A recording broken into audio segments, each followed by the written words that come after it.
लेकिन हम शुरुआत करेंगे एक ऐसी खबर से जिसे सुनने के बाद पूरा अमेरिका अब परेशान है। देखिए, खबर यह है कि क्या ईरान ने एनपीटी से यानी न्यूक्लियर प्रोलिफरेशन ट्रीटी से बाहर आने का फैसला कर लिया है, और क्या पिछले चंद घंटों के अंदर या पिछले कुछ दिनों के अंदर, एक दो दिन के अंदर ईरान में यह सहमति हो गई है कि अब ईरान को न्यूक्लियर टेस्ट करना चाहिए। देखिए, ये बेहद अहम खबर है। आपने कई बार देखा होगा इस तरह की खबरें आई कि ईरान न्यूक्लियर परीक्षण करने वाला है या एटमी परीक्षण हो गया, इस तरह की तमाम खबरें आई।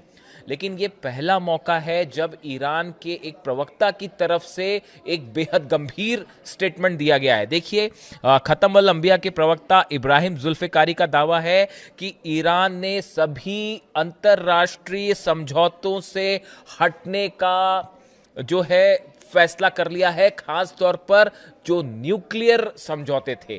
क्या इस बयान का यह मतलब है कि अब एनपीटी यानी नॉन प्रोलिफरेशन ट्रीटी जो है, इससे बाहर, परमाणु अप्रसार संधि से बाहर होने का फैसला कर लिया है ईरान ने? देखिए, इसके साथ ही यह भी कहा है ईरान ने कि हम किसी भी परमाणु मुद्दे पर कोई बात ही नहीं करेंगे। यानी वो यूरेनियम पे बातें और जो तमाम बातें आ रही थी, अब ईरान ने फैसला कर लिया है कि अब न्यूक्लियर पॉलिसी पर, यूरेनियम पर किसी तरह की कोई बातचीत होगी ही नहीं। देखिए, ईरान की सेना ने कह दिया कि जो ईरान की जनता चाहती है, अब उसी के हिसाब से ईरान में हर फैसला होगा। अगर जनता चाहेगी जंग तो जंग, जनता कहां चाहती है टारगेट करे ईरान, वहां पे मिसाइल्स दागी जाएगी। फैसला जनता के हाथ में है। और जो खबरें ईरान से आ रही हैं, ईरान की जनता का मन शायद अब ये कह रहा है कि अब फौरन एटमी टेस्ट किया जाए।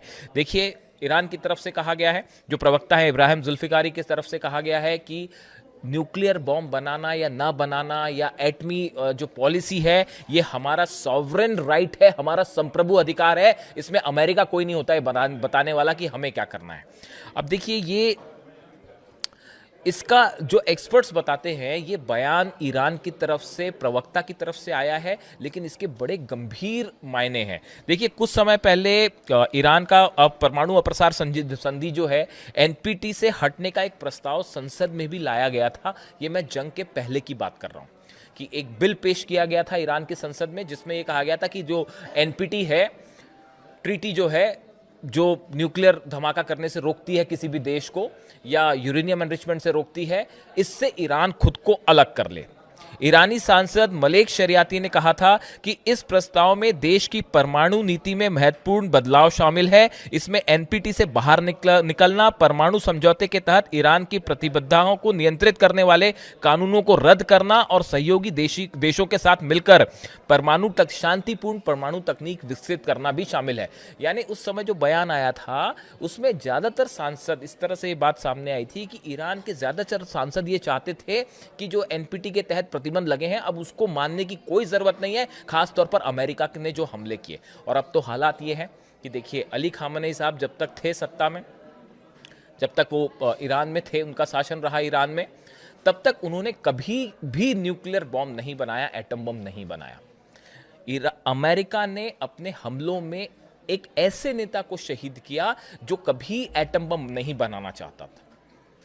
यानी कहने का मतलब यह है कि जिस कारण को बता के ईरान पर हमला किया गया कि ईरान एटम बम बना रहा है, ईरान न्यूक्लियर बम बना रहा है, असल में ऐसा कुछ नहीं था। अमेरिका ने सरासर एक झूठ बोलकर ईरान पर हमला किया और अली खामेनी साहब को असैसिनेशन किया गया।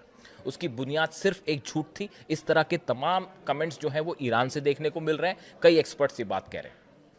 लेकिन अब जब अली खामेनी साहब का असैसिनेशन होता है, छोटे छोटे बच्चों का कत्ल होता है, ईरान पर हमले होते हैं, इंफ्रास्ट्रक्चर को, हॉस्पिटल्स को निशाना बनाया जाता है, उसके बाद अब ईरान की जनता कह रही है कि अब जो है किसी तरह का कोई प्रतिबंध मानने की जरूरत नहीं है। और ईरान के प्रवक्ता का यह बयान बता रहा है कि ईरान ने बड़ा फैसला कर लिया है, शायद वो एटमी टेस्ट का फैसला है। अब यूरेनियम एनरिचमेंट रुकेगा नहीं, बल्कि तेजी से आगे बढ़ेगा।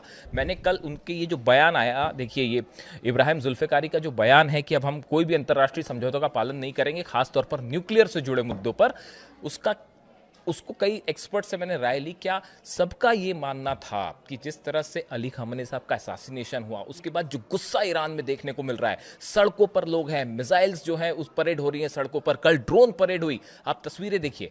उसके बाद ईरान का जो मूड है जनता का, किसी भी स्तर पे किसी तरह की बातचीत ईरान की जनता नहीं करना चाहती। इसका मतलब ही अब ये है कि अगला कदम मामला एटमी जो है शायद फैसला हो चुका है या उससे जुड़ी कोई भी जानकारी कभी भी सामने आ सकती है। देखिए एनपीटी जो है, छोटे में अगर हम समझना चाहें, नॉन प्रोलिफरेशन ट्रीटी जो है 1968 में शुरू हुई थी। 1970 में इसे लागू किया गया। इसका उद्देश्य परमाणु हथियारों के प्रसार को रोकना, निशस्त्रीकरण को बढ़ावा देना और शांतिपूर्ण परमाणु ऊर्जा के उपयोग को प्रोत्साहित करना है। इस ट्रीटी के अनुसार परमाणु हथियार केवल 5 देश अमेरिका, रूस, चीन, ब्रिटेन और फ्रांस तक सीमित रहेंगे। ये ट्रीटी थी, कई देशों ने इस पर साइन किए, कई ने साइन नहीं भी किए, लेकिन इसके नियमों का पालन कर रहे हैं। लेकिन अब ईरान ने यह तय किया, जो संसद में प्रस्ताव आया था, कि इसका पालन नहीं किया जाएगा। देखिए राफेल ग्रासी जो ये चीफ है, इनकी तरफ से भी एक कल बयान आया कि 20 देश ऐसे हैं जो शायद एनपीटी से बाहर आने की कोशिश कर सकते हैं या फिर खुद की परमाणु कार्यक्रम को आगे बढ़ा सकते हैं, क्योंकि अब ज्यादातर देश ये महसूस कर रहे हैं कि अगर किसी देश के पास न्यूक्लियर बॉम्ब है, एटम बॉम्ब है, तो ये उसका डिटरेंस है, वो सेफ है। अगर आपके पास एटम बम नहीं है तो अमेरिका आपको निशाना बना सकता है, चाहे वो कोई भी देश क्यों ना हो। चाहे कभी कहते हैं क्यूबा पर हमला हो जाएगा, कभी कहते हैं ग्रीनलैंड पर हमला हो जाएगा, कभी वेनेजुएला पर हमला कर दिया, कभी ईरान पर हमला कर दिया। ये प्रोसेस रोकने के लिए हर देश के पास अपना डिटरेंट होना जरूरी है, जैसा कि नॉर्थ कोरिया के पास है। नॉर्थ कोरिया पे आप हमला करके दिखाइए, नतीजा क्या होगा सब जानते हैं। मिसाइल्स कहां कहां अटैक करेंगे, और उसके बाद आप समझते ही हैं कि नॉर्थ कोरिया तो है, किम जोंग उन बात नहीं करते, वो सीधा मिसाइल दागते हैं, तो उनको कोई चैलेंज नहीं कर पा रहा। तो इसीलिए अब ईरान पे इस हमलों ने अमेरिका को बड़ी मुश्किल में डाल दिया है। पहले न्यूक्लियर बम नहीं बना रहा था ईरान के पास पहले एटम बम नहीं था। जो नहीं बना रहा था आपने उनको शहीद कर दिया। अब उसके बाद जो अब नई रिजीम आई है, अब वो गुस्सा देख रही है, जो कि अमेरिका के लिए एग्जिस्टेंशियल थ्रेट बन सकता है।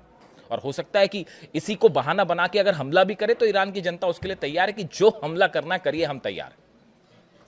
अब देखिए इसके अलावा जो खबरें हैं, एक तो ये बहुत ही बड़ी खबर है, अगर ईरान में इस तरह का कोई फैसला हो गया है तो शायद जल्दी ही इसका कुछ अनाउंसमेंट हो जाए, या फिर शायद धमाके के साथ ही अनाउंसमेंट हो जाए, कुछ भी हो सकता है। तो ये एक बड़ा डेवलपमेंट।